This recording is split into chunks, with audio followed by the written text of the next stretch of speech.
6 ఏళ్ల వయసులోనూ శ్రీ వెంకటేశ్వర స్వామివారి దర్శనం కోసం కాలినడకన తిరుపతికి చేరుకున్న వృద్ధ భక్తురాలు నవనీతమ్మకు టీడీపీ ప్రత్యేక అవకాశం అనేది కల్పించింది.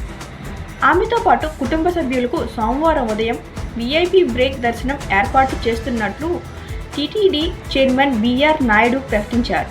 ఈ సందర్భంగా సామాజిక మాధ్యమం ఎక్స్లో సంబంధించిన బిఆర్ నాయుడు ఏ వయసులోనైనా నవనీతమ్మ చూపించిన భక్తి సంకల్పం ప్రతి ఒక్కరికి ఆదర్శమని పేర్కొన్నారు.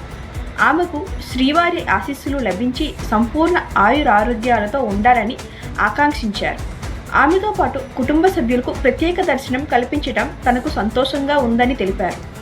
శనివారం అలిపిరి నడకన మార్గం ద్వారా నవనీతమ్మ తిరుమలకు చేరుకున్న వీడియో సామాజిక మాధ్యమాలలో వైరల్గా అయితే మారింది.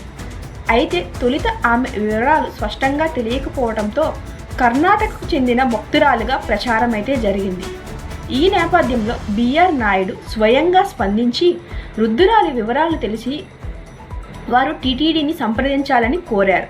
అనంతరం టీటీడీ విజువల్స్ సిబ్బంది విచారణ చేపట్టి ఆమె తమిళనాడుకు చెందిన నవనీతమ్మని గుర్తించారు. ప్రస్తుతం తిరుపతి జీవకోణలిలోని బంధువుల వద్ద ఉంటున్నట్లు నిర్ధారించారు.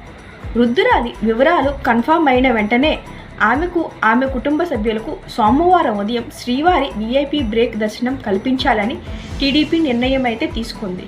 నవనీతమ్మ భక్తి ఇప్పుడు సామాజిక మాధ్యమాల్లోనే కాకుండా భక్తుల్లో చర్చనీయాంశంగా అయితే మారడం జరిగింది.